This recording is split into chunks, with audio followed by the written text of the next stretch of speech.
नमस्कार साथियों, स्वागत है आपका विजन एग्री एकेडमी में। आज हम लेकर आए हैं IBPS AFO के लिए कंप्लीट स्ट्रेटजी या फिर कहें कंप्लीट प्लानिंग कि हमें क्या पढ़ना चाहिए, क्या नहीं पढ़ना चाहिए ताकि हमारा सिलेक्शन हो सके, है ना। तो प्री की तैयारी कैसे करनी है, मेंस की तैयारी कैसे करनी है, संपूर्ण स्ट्रेटजी आपको आज बताने वाले। एक बच्चे का कमेंट आया था कि सर आप अपनी स्ट्रेटजी शेयर कीजिए।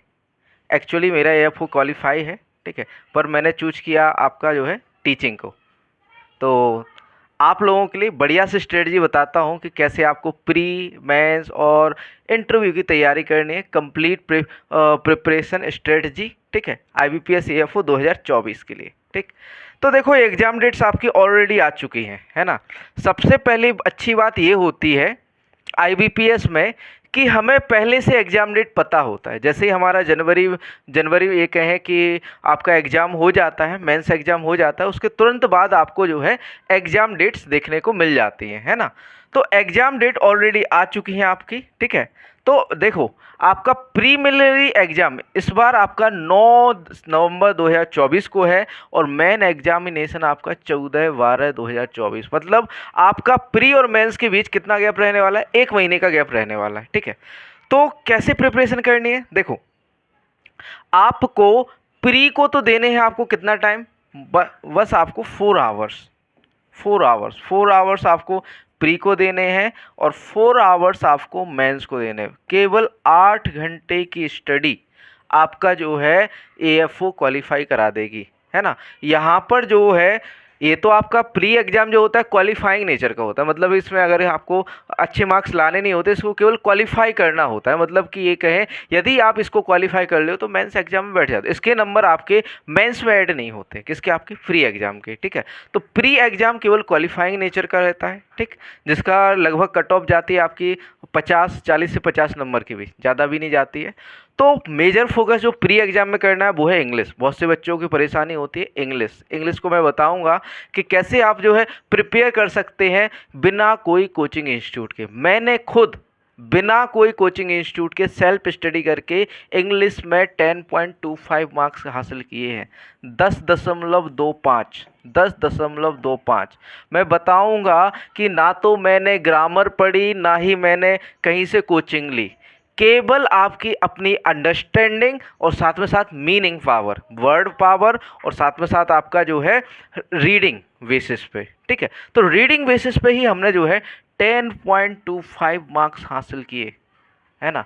ना केवल यहाँ पर मांगती है तो केवल प्रैक्टिस। IBPS में एक चीज़ है कि कॉन्सेप्ट आपको आना ज़रूरी नहीं है, कॉन्सेप्ट आता है अच्छी बात है, लेकिन प्रैक्टिस ज़्यादा ज़रूरी है। मतलब कि ये कहें कि जितनी ज़्यादा आप प्रैक्टिस करोगे उतना अच्छा बेटर आपको रिजल्ट मिलेगा, है ना। चाहे वो मैथ की बात करें चाहे रीजनिंग। बहुत से बच्चे रीजनिंग में फंस जाते हैं, पजल में, है ना।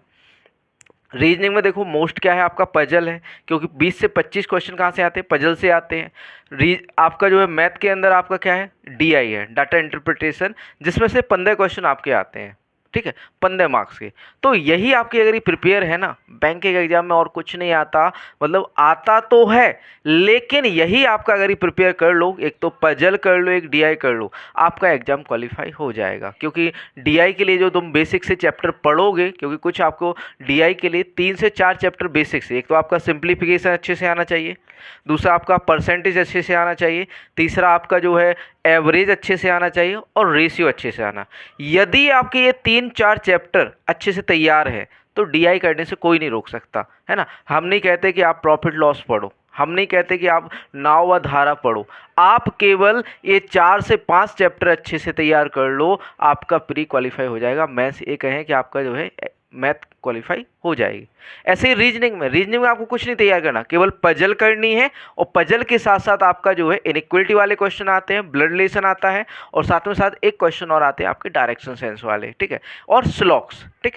4 से 5 चैप्टर में आप जो है प्री की रीजनिंग निकाल लोगे। इंग्लिश में कुछ नहीं करना पड़ता है। इंग्लिश के लिए आपको एक हैबिट बनानी होगी डेली की, वो हैबिट है आपकी 20 से 30 मीनिंग डेली की, वोकेब 20 से 30 वोकेब में आपका सिनोनिम, एंटोनिम, ठीक, और आपके फ्रेजल वर्ब, ठीक। 20 से 30 फ्रेजल वर्ब या वोकेब डेली की हैबिट बनानी है कि याद करने हैं, रीडिंग करनी है इनकी, ठीक है। और साथ में साथ 2 से 3 पैराग्राफ द हिंदू के पढ़ने हैं। किस क्या के किस पर चीज़ के पढ़ने? द हिंदू। ग्रामर अगर ही हो सके तो कर लेना, जरूरी नहीं है कि ग्रामर तैयार हो तो आपको जो है ये कहें कि आईबीपीएस क्वालिफाई नहीं होगा। आपका जो है एएफओ का एग्जाम केवल रीडिंग बेसिस पे मैं क्वालिफाई कर रहा हूँ। मेरी ग्रामर बिल्कुल अच्छी नहीं है, ना ही मुझे ग्रामर की एक भी रूल्स याद है, केवल मैं क्वालिफाई करता हूँ कि रीडिंग बेसिस पे। मैं अपनी स्ट्रेटजी बता रहा हूँ, किसी के नहीं कर रहा हूँ कि ग्रामर पढ़ो। ग्रामर नहीं पढ़ो, ग्रामर पढ़ना है पढ़ो थोड़ा बहुत, है ना, रूल्स पढ़ो, लेकिन अपनी रीडिंग जो बेस है हमारा, जब तक देखो चीज़ों को समझोगे नहीं, जब तक आंसर देखो क्या होता है यहाँ पर, क्या आते हैं? पैराग्राफ आते हैं, ठीक है, मैच द सेंटेंस आते हैं, ठीक है, और साथ में साथ पैराजम्बल आते हैं आपके, ठीक है, सेंटेंस रीअरेंजमेंट आता है। तो ये सारे के सारे बेस जो होता है इनका वो है आपकी रीडिंग। क्लोज टेस्ट हो गया आपका, है ना, और मैच द कॉलम हो गया। इन सब का बेस क्या है? आपका रीडिंग। तो यदि आप रीडिंग कर लेते हो अच्छे से, देखो इंग्लिश में क्या रहता है कि आपकी केवल अंडरस्टैंडिंग पावर अच्छी होनी चाहिए, कि मतलब कि जैसे आप इंग्लिश को पढ़ रहे हो ना, तो वो आपको समझ आनी चाहिए। और एक चीज़ कि जैसे कुछ बच्चे क्या करते हैं, इंग्लिश को पढ़ते हैं तो उसको ट्रांसलेट करने की कोशिश करते हैं, ये नहीं करना है। ये गलती आप करते हो ना तो इंग्लिश बिल्कुल अच्छी नहीं होगी। आपको ट्रांसलेट पता क्या करना है कि आप जैसे पढ़ रहे हो, इंग्लिश पढ़ते जा रहे हो, है ना, कहीं कोई मीनिंग नहीं आती, उसका अर्थ निकाल लो बस। बाकी आपको कंटिन्यूसली 1.5 महीने तो कंटिन्यूसली रीडिंग करना है, अपने आप जो है आपको समझ आने लगेगा चीज़ें। बहुत सी मीनिंग पढ़ना है और रीडिंग करना है, क्योंकि आपका रीडिंग का बेस है मीनिंग्स, और मीनिंग के दम पे ही आप जो है आपका क्या करोगे? प्री क्वालिफाई करोगे, इंग्लिश क्वालिफाई करोगे। इंग्लिश में बच्चे यही गलते हैं, एक तो आप डेली का द हिंदू की हैबिट बनाइए और 20 से 30 मीनिंग की हैबिट बनाइए, यही आपका जो है सिलेक्शन कराएगा या कहें इंग्लिश क्वालिफाई करेगा। जब मैं रीडिंग बेसिस पर मैं सीधा सीधा बोल रहा हूँ, 10.25 मार्क्स हासिल किए मैंने, 10.25। मैं रिजल्ट दिखा दूंगा अपना, ठीक है, केवल रीडिंग बेसिस पे। मेरी कोई ग्रामर अच्छी नहीं है, केवल रीडिंग बेसिस पे 10.25 जो है मार्क्स हासिल किए। चलिए आगे बढ़ते हैं। आगे बात करें बच्चों एग्जाम स्टेजेस की, कि भैया कौन कौन से एग्जाम होते हैं आईबीपीएस एएफओ में। तो फर्स्ट स्टेज जो रहती है आपकी प्री एग्जाम, प्रिलिमिनरी एग्जाम, ठीक। प्रिलिमिनरी एग्जाम आपको बताया अभी कि 9 नवंबर को होने वाला है, जिसमें आपको 150 क्वेश्चन देखने को मिलते हैं। कितने नंबर के? 125 नंबर के। पता इंग्लिश क्वालिफाई ना होने का कारण क्या है? इंग्लिश का जो मार्क्स मिलता है, एक क्वेश्चन का जो मिलता है वो मिलता है आपका 0.50, है ना, मतलब 2 क्वेश्चन में आपको 1 नंबर मिलेगा, 1 मार्क्स मिलेगा, है ना। और यहाँ पर माइनस मार्किंग कितनी रहती है? 0.25 की, मतलब आधा नंबर आपका जा रहा है। अगर ये ज़्यादा गलतियाँ कर देते हो तो आपको 50% कट गया, है ना। तो इस वजह से जो है आपकी इंग्लिश क्वालिफाई नहीं होती। इसमें आपको कोशिश ये करनी है, कोशिश करनी है 15 नंबर की, लेकिन 10-12 नंबर आ जाएंगे आसानी से।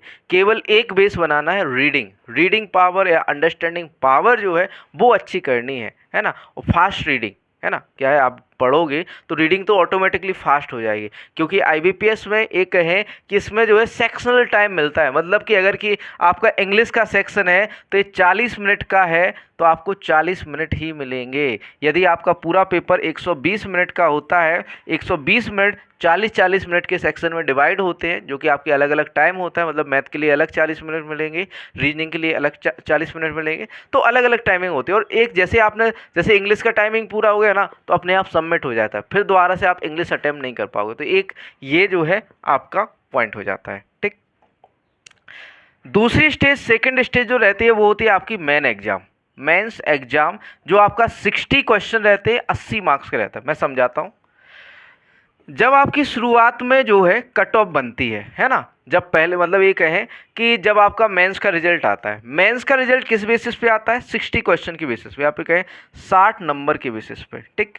7 मार्क्स जो है आपको उसके बेसिस पे रिजल्ट आता है। लेकिन जब आपका फाइनल रिजल्ट आता है, फाइनल मतलब कि मेंस प्लस इंटरव्यू, तो आपका जो है 60 को कन्वर्ट किया जाता है एक 80 मार्क्स में, है ना। मतलब 20 जो भी आपको मार्क्स ऑब्टेन किए, मान के चलो आपने 40 नंबर ऑब्टेन किए, उसमें आपका 1.33 से क्या हो जाता है? मल्टीप्लाई हो जाता है, और वो फिर काउंट होता है आपका 80 मार्क्स में से, है ना। एक ग्रेस या फिर जो भी नॉर्मलाइजेशन होता होगा, ठीक है। तो बाद में फाइनल होने पर वो होता है 80 में से काउंट होता है, और 20 का होता है आपका इंटरव्यू, और जो फाइनल कट ऑफ बनती है वो बनती है आपकी 100 मार्क्स में से या 100 नंबर में से। इस वजह से जो है, अगर कि मेंस में अच्छे नंबर है ना, तो इस वजह से मेंस के नंबर बढ़ जाते हैं। इंटरव्यू का देखो ये है कि इंटरव्यू में चाहे आप अच्छा इंटरव्यू दो, चाहे आपका बेकार जाए, ठीक हो, अच्छा इंटरव्यू दोगे तो आपको 15 से 16 नंबर मिल जाएंगे, 15 से ये कहें 15 से 16 नंबर मिल जाएंगे। और अगर कि आपका नॉर्मल एवरेज इंटरव्यू जाता है तो 14 मार्क्स मिल जाएंगे, और अगर कि बेकार भी जाता है तो 13 मार्क्स मिल जाते हैं, है ना। उन्हें कंपलसरी होता है कि 13 मार्क्स आपको देना पड़ेगा, है ना। तो ये तो आपका इंटरव्यू का हुआ, लेकिन ज़्यादा फर्क जो आपका सिलेक्शन करवाता है वो करवाता है मेंस। एक तो देखो इसके मार्क्स, और साथ में साथ इसमें जो है मतलब कि 20 नंबर एक्स्ट्रा में से उसको आपको मतलब कि 0.33, एक मार्क्स में 0.33 से मल्टीप्लाई होता है, मतलब कि 1.33 आपको मार्क्स मिलता है ना। तो यहाँ पर जो है आपका 0.33 से मल्टीप्लाई हो जाता है ना। तो इस वजह से यहाँ पर जो है आपका जो मार्क्स है मेंस में आपके मैटर करते हैं, और यही आपकी सिलेक्शन करवाते हैं, इंटरव्यू का ज़्यादा फर्क नहीं पड़ता है, ठीक। आगे बात करते हैं प्री एग्ज़ाम की। तो देखिए प्री एग्ज़ाम में आपका जो है इंग्लिश लैंग्वेज कितने रहेंगे, 50 क्वेश्चन रहेंगे 25 नंबर के। और मीडियम ऑफ एग्जाम कैसा रहेगा, इंग्लिश मीडियम में रहेगा। जो आपकी इंग्लिश है वो तो इंग्लिश मीडियम में रहेगी, है ना। लेकिन आपका मैथ रीजनिंग जो है हिंदी और इंग्लिश दोनों मीडियम रहता है। यहाँ पर ड्यूरेशन मिलने वाले 40 मिनट, ठीक। रीजनिंग की बात करें तो रीजनिंग 50 क्वेश्चन रहने वाले हैं 50 मार्क्स के, और यहाँ पर जो है इंग्लिश एंड हिंदी दोनों में आपका लैंग्वेज में रहने वाला है। 40 मिनट का एग्जाम है। क्वांटिटिव एप्टीट्यूड 50 क्वेश्चन 50 मार्क्स के, इंग्लिश एंड हिंदी, और 40 मिनट यहाँ पर टाइम मिलने वाला है। टोटल आपको 150 क्वेश्चन या 150 क्वेश्चन मिलेंगे 125 नंबर के, और 120 मिनट का टाइम मिलेगा। यहाँ पर जो है आपकी सेक्शनल कट ऑफ बनती है। यहाँ पर आपको ओवरऑल क्वालिफाई मतलब कि टोटल भी क्वालिफाई करना पड़ता है, और साथ में साथ आपको सेक्शनल या फिर कहें इंग्लिश की कट ऑफ भी क्वालिफाई करनी पड़ती है, मैथ रीजनिंग और मैथ। तो यहाँ पर सेक्शनल कट ऑफ भी बनती है, और साथ में साथ आपका जो है ओवरऑल कट ऑफ बनती है। तो चारों कट ऑफ को हमें क्वालिफाई करना होता है, तब हमारा प्री जो है क्वालिफाई होता है। ये आपका क्वालिफाइंग नेचर का होता है, मतलब कि इसको केवल क्वालिफाई करके हम मेंस दे सकते हैं, है ना। इसके मार्क्स जो है ऐड नहीं होते, तो ज़्यादा मेहनत करने की ज़रूरत नहीं है इसमें। ज़्यादा मेहनत मतलब ऐसा मेहनत तो करनी है, ऐसा नहीं है ज़्यादा मेहनत नहीं करनी है, लेकिन ज़्यादा लोड नहीं लेना है इसको, है ना। आराम से, अगर कि आप आराम से प्रैक्टिस करते रहे तो डेली का देखो ये बना लो पूरा का पूरा कि इंग्लिश में, तो इंग्लिश में तो हमने बता दिया कि वोकेब डेली का, वोकेब प्लस आपका क्या, रीडिंग, न्यूज़पेपर रीडिंग, है ना। न्यूज़ रीडिंग या पेपर रीडिंग करनी है, ठीक। जिसमें से 2 या 3 पैराग्राफ या फिर कहे 2 या 3 आर्टिकल पढ़ लेना है। वो भी किसके पढ़ने हैं आपको, एडिटोरियल। क्या पढ़ना है, एडिटोरियल पढ़ना है। एडिटोरियल जो पहला पार्ट होता है द हिंदू में, उसको पढ़ना है, ठीक। और जब एग्ज़ाम आ जाए, है ना, जैसे नवंबर में एग्ज़ाम है, तो आपको सितंबर से ही प्रैक्टिस आरसी की प्रैक्टिस शुरू कर देनी है। रीडिंग कंप्रिहेंशन की, क्लोज टेस्ट की या सीटी की क्लोज टेस्ट की तैयारी शुरू कर देनी है ना। कब से, आपका सितंबर से ही, ठीक। अब जैसे रीजनिंग की बात करें तो रीजनिंग में ज़्यादातर जो आपको डिस्टर्ब करती है वो है पजल, है ना। पजल हर कोई नहीं बना पाता, और जो अच्छी प्रैक्टिस कर लेगा या फिर कहें कंटिन्यूअसली पजल लगा लेगा 2-3 महीने, जिसने अच्छी प्रैक्टिस कर ली वो पजल कर ले जाएगा, कंफ्यूज नहीं होगा। पर पजल का एक ये होता है कि पजल की कोई ट्रिक नहीं होती इसमें, तो आपको जो लैंग्वेज में लिखा है उसके अकॉर्डिंग जो है आपको डाटा बनाते जाना होता है, ठीक है। तो पजल आपको जो है थोड़ी सी कंफ्यूजिंग हो सकती है, लेकिन आप जितना प्रैक्टिस करोगे एग्जाम में उतने ही कम समय में आप पजल, क्योंकि ये अगर कि ये वाला सेक्शन की बात करें पजल की, तो सबसे ज़्यादा टाइम लेकर जाती हैं आपकी पजलें, ठीक है। तो पजल को एक तो देखो सबसे पहले स्ट्रेटजी क्या होनी चाहिए, कोई भी आपका मतलब कि एग्जाम हो, पहले जो है इजी क्वेश्चन किए जाते हैं ना, जो सरल प्रश्न हो उनको पहले करें, जो आ रहे हो या जल्दी कम टाइम में हो रहे हो तो उनको पहले करना है। फिर बाद में किसको करना है, पजल्स को करना है, ठीक है। पहले किसको करना है, जैसे आपका इनइक्वलिटी के क्वेश्चन हो गए, आपके स्लॉक्स के क्वेश्चन हो गए, ठीक है। आपका रैंकिंग एंड ऑर्डर के, ब्लड रिलेशन के क्वेश्चन हो गए, आपके डायरेक्शन सेंस के क्वेश्चन हो गए। पहले इनको ढूंढना है, इनको करना है, बाद में सबसे लास्ट में करना है पजल। जब भी आप एग्जाम में बैठोगे तो सबसे पहले पजल मत करना, स्किप करते जाना पजल को। अगर कि आप पजल करके ने बैठ गए ना तो ये पूरा टाइम आपका पजल लेके जाएगी, है ना। पजल को कब करना है, लास्ट में पहले स्ट्रेटजी ये रखनी चाहिए कि हमें वो इजी क्वेश्चन करने जो कम टाइम में हो जाए, कम समय में हो जाए, है ना। जैसे कुछ क्वेश्चन रहते हैं बड़े रहते हैं, आते तो हैं, ऐसा नहीं है आते नहीं है, लेकिन वो टाइम ज़्यादा कंज्यूम करते हैं, तो ऐसे क्वेश्चन को अवॉइड करना है। ऐसे क्वेश्चन पहले करने हैं जो टाइम कम कंज्यूम करे और जल्दी से हो जाए, है ना, क्योंकि चीज़ें आती हैं तो लोग उस पर बैठ जाते हैं। तो ये एक स्मार्ट वर्क होता है कि उन क्वेश्चन को पहले करना है जो कम समय में हो। यहाँ पर टाइमिंग बहुत महत्व रखती है, ठीक। अब बात करें क्वांटिटेटिव एप्टीट्यूड की, तो ये भी आपके 50 क्वेश्चन रहने वाले, 50 मार्क्स के, और आपको डेली डीआई की प्रैक्टिस करनी होगी। डीआई प्लस 10 क्वेश्चन सिंप्लीफिकेशन के। सिंप्लीफिकेशन क्यों? सिंप्लीफिकेशन तो आपको आती है, बेसिक सी कैलकुलेशन है सर, इसलिए क्योंकि सिंप्लीफिकेशन आपकी कैलकुलेशन को फास्ट करती है। यदि आप डेली 10 क्वेश्चन करते हो सिंप्लीफिकेशन के, तो आप देख लेना 1 महीने 2 महीने बाद आपकी कैलकुलेशन बहुत फास्ट हो जाएगी, आपका दिमाग बहुत तेज़ी से चलने लगेगा, है ना। तो सिंप्लीफिकेशन के 10 क्वेश्चन और 2 डीआई कंपलसरी आपको डेली करनी है। यही आपका जो है एग्ज़ाम या फिर कहें आपके जो है कट ऑफ क्वालिफाई करा के जाएगा रीजनिंग की और एग्ज़ाम की, ठीक। तो आगे बात करते हैं भैया, पहले आपका मेन एग्ज़ाम, देखो आपको पहले ही बता दिया कि नेम प्रोफेशनल नॉलेज के नाम पे क्या, एग्रीकल्चर। नंबर ऑफ क्वेश्चन 60 रहते हैं, मैक्सिमम मार्क्स 60 रहते हैं। Medium of exam English and Hindi में होता है। यहाँ पर ड्यूरेशन जो टाइम मिलने वाला है वो मिलता है 45 मिनट का। 60 क्वेश्चन यहाँ पर आपको 45 मिनट में करने होते हैं। मेंस एग्जाम में आपको कितना टाइम मिलता है, 45 मिनट। अभी हमने बताया था कि आपका जो कट ऑफ बनती है या फिर कहें मेंस का जो रिजल्ट आता है 60 में से आता है, जब फाइनल रिजल्ट आता है वो आपका 80 मार्क्स में से जो आपके एक कहें 60 है वो 80 में कन्वर्ट कर दिए जाते हैं। कब? आपके किस समय, फाइनल रिजल्ट के समय, ठीक। आगे बात करें भैया कि प्री एग्जाम में इंग्लिश, रीजनिंग और क्वांट को कैसे क्वालिफाई करें। देखिए आप प्रीवियस ईयर पेपर है ये, देखिए रीडिंग कंप्रहेंशन के शिफ्ट 1 का है ये। 15 क्वेश्चन थे केवल आरसी से, सोचो अब 15 क्वेश्चन केवल रीडिंग बेसिस पे थे, तो आप आराम से इससे 10-12 क्वेश्चन तो आराम से हो जाते, है ना। तो 15 क्वेश्चन आपके आरसी से थे, आसान था, है ना। जिसने अगर की रीडिंग अच्छी हुई वो कर ले जाता। एरर देखो, ग्रामर से कितने क्वेश्चन थे, 5 क्वेश्चन ओनली। ग्रामर से कितने क्वेश्चन थे, 5 क्वेश्चन। क्लोज टेस्ट से 5 क्वेश्चन, पैराजम्बल से आपके 5 क्वेश्चन थे, वर्ड यूसेज से 5 क्वेश्चन, सेंटेंस कनेक्टर से 2 से 3 क्वेश्चन थे, मैच द कॉलम 3 से 4। मैच द कॉलम बहुत ईजी है, यदि आपको रीडिंग है, अंडरस्टैंडिंग पावर अच्छी है, तो जैसे आप लोग बचपन में जो है सही मिलान किया करते थे, वैसे ही आपका मैच द कॉलम होता है, सही मिलान करना होता है रीडिंग करके, ठीक है। तो यहाँ पर मेजर नंबर जो देखे जाता है आपका क्लोज टेस्ट, रीडिंग कंप्रहेंशन और इस तरह के क्वेश्चन, मैच द कॉलम और कनेक्टर, ये बहुत इजी होते हैं, और पैराजम्बल। और ये चीज़ें होने वाली किसके बेसिस पे, आपकी वर्ड पावर और साथ में साथ रीडिंग के बेसिस पे, ठीक है। तो इंग्लिश के अंदर हमें क्या पढ़ना है भैया, देखिए एरर के लिए ग्रामर तो देखो थोड़े से रूल पढ़ते रहना, एक कोई सी बुक ले लेना ग्रामर की, उससे ग्रामर के रूल पढ़ते रहना। मैं ये नहीं कहूँगा ग्रामर नहीं पढ़नी है, क्योंकि हमारी जो ग्रामर होती है वो हमारी अंडरस्टैंडिंग है, समझने की जो क्षमता है उसको बढ़ाती है ना। तो ग्रामर तो करनी है, लेकिन एरर के लिए नहीं करनी, है ना। कि हम ये कहें कि रूल्स को रटते फिरें, तो रटना तो नहीं है, आपको इतनी ग्रामर करनी है कि चीज़ें समझ आने लगे, है ना। या फिर ये कहें कि आपको जो है पढ़ने की पावर, या फिर कहें आपको जो है समझ आने लगे, ग्रामर समझ आने लगे, ठीक है। इसको एरर के लिए नहीं करना, क्योंकि एरर आपके जो आते हैं वो आपके ईजी नहीं आते, ठीक। फिलर आते हैं सिंगल, डुअल और and triple, misspelled word है, word swapping, reading comprehension, cloze test, sentence rearrangement और वोकेबुलरी।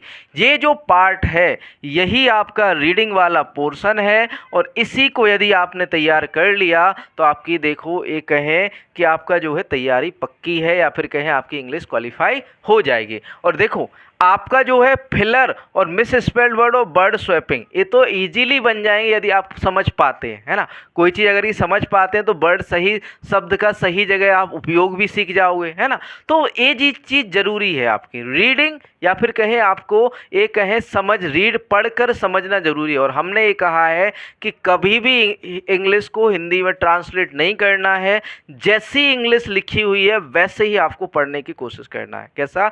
जैसे अगर कि यहाँ पर रीड रीडिंग कॉम्प्रिहेंशन लिखा है तो यहाँ पर ये नहीं करना है कि इसको हम हिंदी में कहें कि रीडिंग मीन्स होता है आपका पढ़ना, समझ मतलब कॉम्प्रिहेंशन मीन्स होता है समझना, पढ़कर समझना, है ना। तो ये नहीं करना है, आपको पता है, मन में पता है, आपको जैसे ही आप जैसे कोई मीनिंग पढ़ते हो आपको पता चल जाता है इसका, तो आगे पढ़ते जाना है ना। तो रीडिंग कॉम्प्रिहेंशन सीधा पढ़ना है, इसको कुछ नहीं करना है, ठीक। क्लोज टेस्ट, सेंटेंस रीअरेंजमेंट या जंबल सेंटेंस, वोकैब, इतना पार्ट कर लो, आपको इंग्लिश क्वालिफाई करने से कोई नहीं रोक सकता। और एक काम डेली का वो, एक तो आपका जो है डेली न्यूज़पेपर रीडिंग, क्या भैया, न्यूज़ पेपर रीडिंग, ठीक।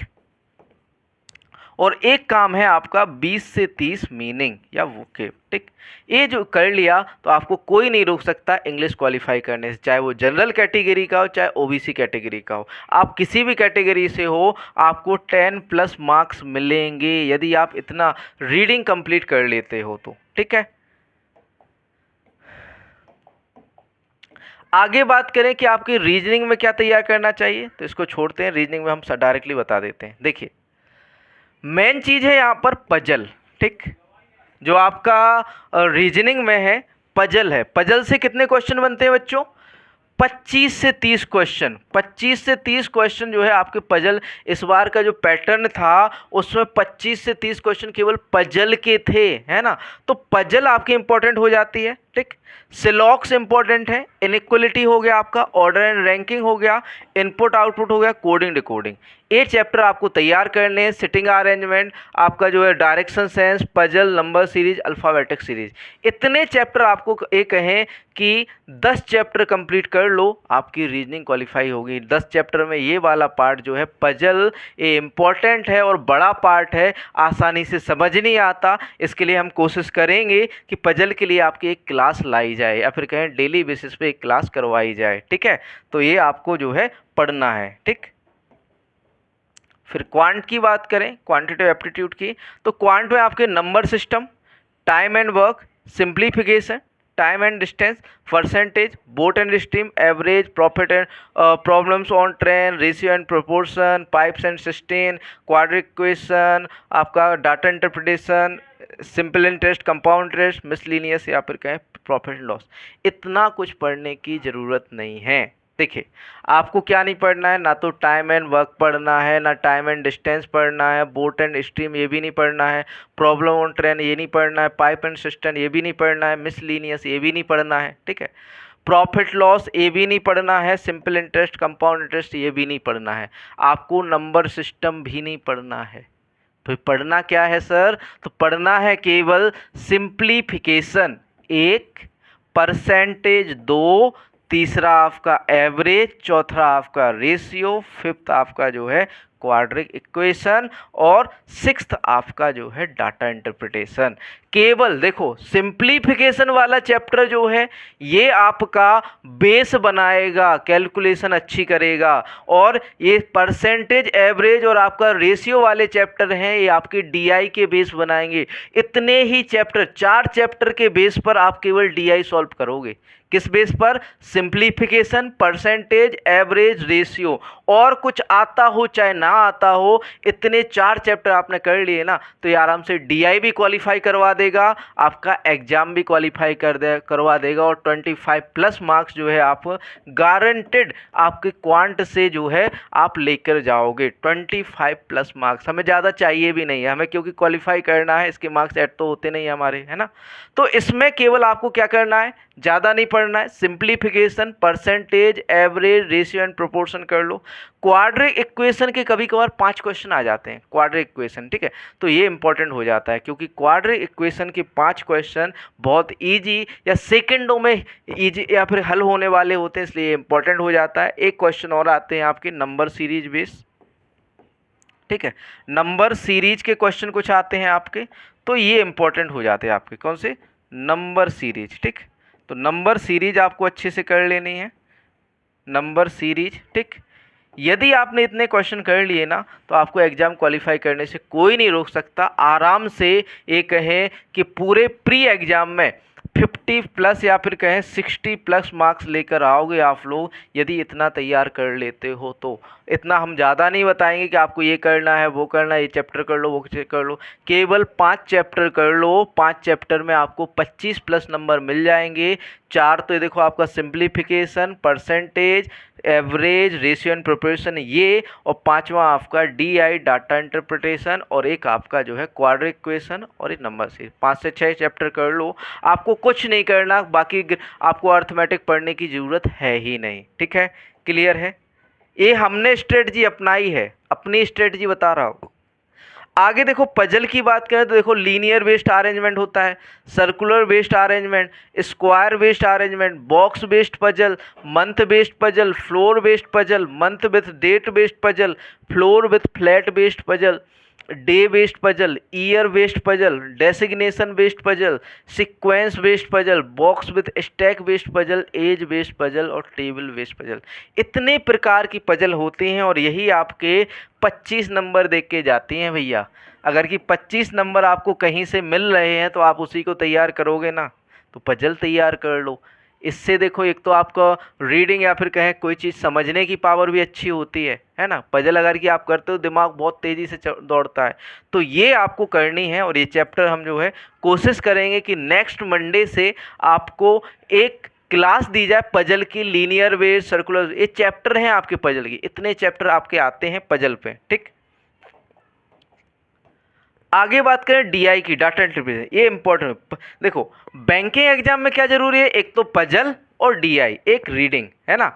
इंग्लिश में रीडिंग कंप्रहेंशन, रीजनिंग में आपका पजल और मैथ में DI, यही आपके इंपॉर्टेंट है। जैसे आपकी टेबल बेस्ड DI आती है, लाइन ग्राफ वाली आती है, bar graph, pie chart based, mixed graph, radar graph, triangular graph, और ये आपकी कैसलेट। कैसलेट DI आप बहुत से बच्चे परेशान होते हैं कैसलेट। कैसलेट में कुछ नहीं होता है, डाटा दिया होता है आपका जो है पैराग्राफ के फॉर्म में, उसको हमें टेबल के फॉर्म में कन्वर्ट करना होता है। DI की देखो एक चीज़ होती है कि डाटा आपका कैसा भी दिया हो, उसको आपको पहले टेबल के फॉर्म में उसको अच्छे से सजोन लेना है, या फिर कहें कैलकुलेट करके अपनी चीज़ों को आसान बनाना है, फिर आपके क्वेश्चन करने होते हैं। ठीक, पूरा हम डिटेल सेशन लेंगे आपका DI के लिए। ठीक है, सारा कुछ बताएंगे DI कैसे सॉल्व करनी होती है। आगे बात करें IBPS AFO मेंस की, तो देखो एनालिसिस, पिछली साल जो है एग्रोनॉमी से 6 क्वेश्चन थे, सॉइल साइंस से 10 क्वेश्चन थे, हॉर्टिकल्चर से 9 क्वेश्चन थे, सीड टेक से आपके 2 क्वेश्चन थे, एनिमल हस्बेंड्री से 7 क्वेश्चन थे, एंटोमोलॉजी से 3 क्वेश्चन, प्लांट पैथोलॉजी से 4 क्वेश्चन थे, और प्लांट फिजियोलॉजी से 3 क्वेश्चन, एग्रीकल्चर इंजीनियरिंग से 1 क्वेश्चन था, प्लांट ब्रीडिंग एंड जेनेटिक्स से 1 क्वेश्चन था, फिशरीज से 5 क्वेश्चन थे, फॉरेस्ट्री से 5 क्वेश्चन, और सीम से कितने 4 क्वेश्चन थे। ये आपके देखो ये सब्जेक्ट आपको पढ़ने होते हैं इसमें, किसमें, एग्रीकल्चर में। ठीक है, अब बात करें भैया एग्रीकल्चर में कौन कौन से सब्जेक्ट तैयार करने हैं, तो एग्रीकल्चर में आपको तैयार करना है, ठीक है, प्रोफेशनल नॉलेज में एक तो आपका जनरल एग्रीकल्चर, बेसिक सी चीज़ें जो आपके एग्रीकल्चर से संबंधित है। सेकंड आपका एग्रोनॉमी, सस्य विज्ञान, सॉइल साइंस, मृदा विज्ञान, हॉर्टिकल्चर, उद्यान विज्ञान, एनिमल हस्बेंड्री, पशुपालन, एंटोमोलॉजी, कीट विज्ञान, पैथोलॉजी, पादप रोग विज्ञान, एक्सटेंशन, प्रसार शिक्षा, जेनेटिक्स एंड प्लांट ब्रीडिंग, पादप अनुवांशिकी व पादप प्रजनन, agriculture economics, apiculture, sericulture, forestry, fisheries और करंट अफेयर।